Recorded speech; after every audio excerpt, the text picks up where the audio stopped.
दोस्तों, तालिबान के सत्ता में आने के बाद पाकिस्तान में एक जोरदार बम धमाका हुआ है, जिसमें कम से कम 50 लोगों की मौत बताई जा रही है। अब जाकर इमरान खान की नींद खुली है और उन्हें पता चल रहा है कि तालिबान के समर्थन का फल क्या होता है और इस मौत में कई पाकिस्तानी सैनिक भी शामिल हो सकते हैं। इसकी पूरी चर्चा हम इस वीडियो में करने वाले हैं, क्योंकि इस धमाके ने पाकिस्तान की कमर तोड़ दी है। और दोस्तों, जानकार बताते हैं कि ये तो बस शुरुआत है। आने वाले दिनों में पाकिस्तान में हर दिन हजारों में बम धमाके होंगे और हजारों मासूमों की लाशें बिछा दी जाएगी। वही भारत के दोस्त अमरुल्लाह सालेह ने पाकिस्तान और तालिबान को लेकर एक बेहद खतरनाक ऐलान किया है, जिसे सुनकर पूरा भारत झूम उठा है। इसी वीडियो में आगे जानेंगे विस्तार से और फिर हम आपको बताएंगे कि आखिर क्यों चुपके चुपके अमेरिकी सेना तालिबान को हथियार सप्लाई कर रही है। आखिर अमेरिका का मकसद क्या है? जी हाँ दोस्तों, जो बाइडेन पूरी दुनिया से गद्दारी करते हुए तालिबानियों को हथियार सप्लाई कर रहा है। इस खबर को सुनकर आप भी आश्चर्य में पड़ जाएंगे। वीडियो अंत तक देखिएगा। बेहद विस्तार से सभी खबरों को आज हम आपसे साझा करने जा रहे हैं। इस विस्फोटक वीडियो को अंत तक देखें और वीडियो को लाइक करें। पाकिस्तान के सिंध प्रांत में गुरुवार को ब्लास्ट हुआ। इसमें शिया समुदाय के 3 लोग मारे गए हैं। डॉन की खबर के मुताबिक पाकिस्तान के सिंध प्रांत के बहावन नगर में शिया समुदाय के लोग मतमी जुलूस निकाल रहे थे। उसी दौरान बम धमाका हुआ। इस धमाके में 3 लोग मारे गए और करीब 40 लोग घायल हो गए। हमले के बाद घटना स्थल पर भगदड़ मच गई, जिसकी आड़ में हमलावर वहां से फरार हो गए। धमाके की सूचना मिलते ही पुलिस मौके पर पहुंच गई। रेस्क्यू टीम भी आ गई है। घायलों को नजदीकी अस्पताल पहुंचाया गया है। घायलों में 7 लोगों की हालत नाजुक बताई जा रही है। ऐसे में मरने वालों की संख्या बढ़ सकती है। अभी तक किसी भी संगठन ने बम धमाके की जिम्मेदारी नहीं ली है। पाकिस्तान में शिया, अहमदी और कादियानी मुसलमान हमेशा से ही कट्टरपंथियों के निशाने पर रहे हैं। कट्टरपंथियों के दबाव में पाकिस्तान सरकार ने कानून बनाकर अहमदियों को गैर मुस्लिम घोषित कर दिया है। वही शिया मुसलमानों पर कट्टरपंथी आए दिन हमले करते रहते हैं। सिंध प्रांत से पहले 14 अगस्त को आजादी के दिन पाकिस्तान के कराची शहर में ग्रेनेड हमला हुआ था। ये ग्रेनेड हमला कराची शहर के वल्दिया टाउन के मबज गोत इलाके के पास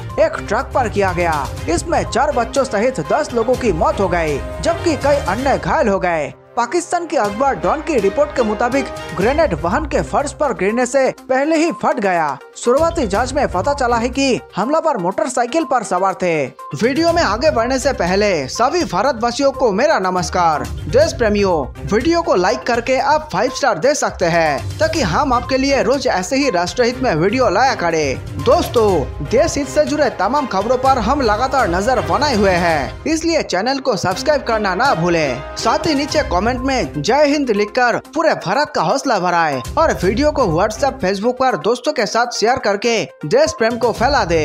अफगानिस्तान के राष्ट्रपति अमरुल्लाह सालेह ने जलालाबाद में प्रदर्शनों के दौरान जनता पर हमले के बाद तालिबान पर निशाना साधा है। गुरुवार को उन्होंने कहा कि अफगानिस्तान इतना बड़ा है कि पाकिस्तान उसे निगल नहीं सकता और तालिबान शासन नहीं कर सकता। उन्होंने ट्वीट के जरिए तालिबान के खिलाफ प्रदर्शन कर रहे नागरिकों का समर्थन किया है। सालेह ने विद्रोही समूह के खिलाफ जंग छेड़ रखी है। सालेह ने लिखा, राष्ट्र को कानून शासन का सम्मान करना चाहिए, हिंसा का नहीं। अफगानिस्तान पाकिस्तान के निगलने के लिए बहुत बड़ा है और तालिबों के शासन करने के लिए भी बड़ा है। अपने इतिहास में शर्मिंदगी और आतंकी समूहों के सामने झुकने का अध्याय न जुड़ने दे।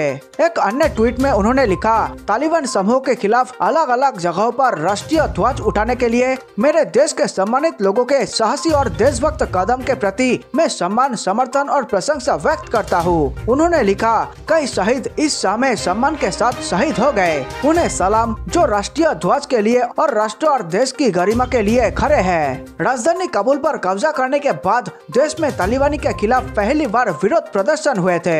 इस दौरान कई शहरों से सड़कों पर आम नागरिक अफगानिस्तान का झंडा लहराते हुए नारे लगा रहे थे। समाचार एजेंसी ANI के अनुसार जलालाबाद के अलावा इन प्रदर्शनों के दौरान कहीं भी हिंसा की खबर नहीं आई। जलालाबाद में तालिबान के लड़ाकों की तरफ से शुरू की गई गोलीबारी में कम से कम 3 अफगानों की मौत हो गई थी।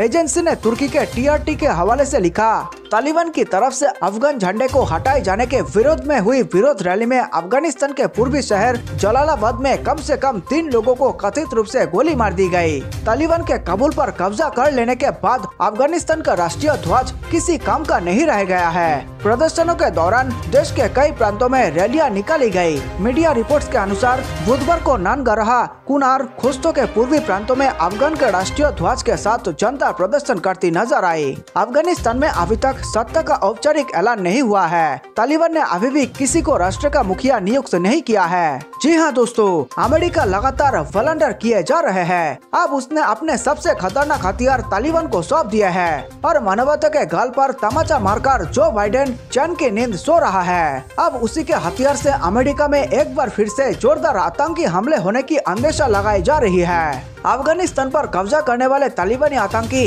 AK-47 लिए सलवार कमीज में हर जगह दिखाई दे रहे हैं। ये आतंकी जहां कबूल की चकाचौंध से हतप्रभ है, वही तालिबानी आतंकियों के एक और रूप से दुनिया हैरान है। जी हाँ, यहाँ बात हो रही है तालिबान की हाईटेक कमांडो बटालियन बद्री 313 की। तालिबान के स्पेशल फोर्सेस के इन कमांडो ने अब अफगानिस्तान की राजधानी काबुल को अपने कब्जे में ले लिया है। तालिबान के आतंकी अब बड़े पैमाने पर सोशल मीडिया में इन कमांडो का प्रचार करने में जुट गए हैं। इन कमांडोज के बारे में कहा जाता रहा है कि अत्यंत प्रशिक्षित है और अमेरिकी हथियारों से लैस है। तस्वीरों में दिखाई दे रहा है कि तालिबानी कमांडो के पास बेहद घातक अमेरिकी M4 rifle, body armour, night vision device, bullet proof jacket और हथियारों से लैस हम्बी गाड़ी है। विशेषज्ञों के मुताबिक ये तालिबानी कमांडो एक खास मकसद से काबुल में तैनात किए गए हैं। तालिबान की बद्री 313 बटालियन अत्याधुनिक अमेरिकी हथियारों से लैस है, जिससे माना जा रहा है कि उन्होंने अफगान सेना से चीना है। यह कमांडो M4 राइफल का इस्तेमाल कर रहे हैं, जबकि अन्य तालिबानी लड़ाके AK-47 के साथ नजर आते हैं। तालिबानी फाइटर जहां पगड़ी पहनकर युद्ध कर रहे हैं, वही बद्री बटालियन के कमांडो हेलमेट और काला चश्मा पहने दिख रहे हैं। बद्री बटालियन के कमांडो ने सलवार कमीज की जगह वर्दी पहन रखी है। बताया जा रहा है कि तालिबान का राष्ट्रपति मुल्ला बरदर और अन्य नेता काबुल में रहेंगे और उनकी सुरक्षा का जिम्मा अब बद्री बटालियन के हाथों में रहेगा। इसी वजह से बद्री बटालियन को अब तैनात किया गया है। मुल्ला बरदर और अन्य तालिबानी नेताओं पर हमले का खतरा मंडरा रहा है। डेली मेल के मुताबिक तालिबान के कमांडो यूनिट का नाम बद्र की लड़ाई के नाम पर पड़ा है, जिसका जिक्र मुसलमानों की पवित्र पुस्तक कुरान में किया गया है। इस बद्र के युद्ध में पैगंबर मोहम्मद साहब ने 1400 साल पहले मात्र 313 लड़ाकुओं की मदद से अपने शत्रु की सेना को हरा दिया था। इंडिया टुडे की रिपोर्ट के मुताबिक किसी अन्य स्पेशल फोर्सेस के कमांडो यूनिट की तरह से बद्री बटालियन को तालिबान के अज्ञात ठिकानों पर लड़ाई की तकनीक का प्रशिक्षण दिया गया है। माना जा रहा है कि इस प्रशिक्षण में पाकिस्तानी सेना ने तालिबान की मदद की है। यह कमांडो शहरी इलाके में जंग में माहिर लग रहे हैं, जबकि अन्य तालिबानी लड़ाके पहाड़ी और गुरिल्ला युद्ध में माहिर है। तालिबानी आतंकियों की दृढ़ता के बारे में सभी को पता है, लेकिन अत्याधुनिक उपकरणों की कमी उन्हें अमेरिका और नाटो सेनाओं से पीछे ढकेलता था। देशवासियों, वीडियो अंत तक देखने के लिए आप सबका बहुत बहुत धन्यवाद। मेरे देश प्रेमियों, नीचे कमेंट में जय हिंद लिखकर आप हमारे वीडियो को 5 स्टार दे सकते हैं, ताकि हम आपके लिए ऐसे ही देशभक्ति वीडियो लाया करें। जल्द मिलते हैं एक और जानकारी पूर्ण वीडियो के साथ। नमस्कार, धन्यवाद।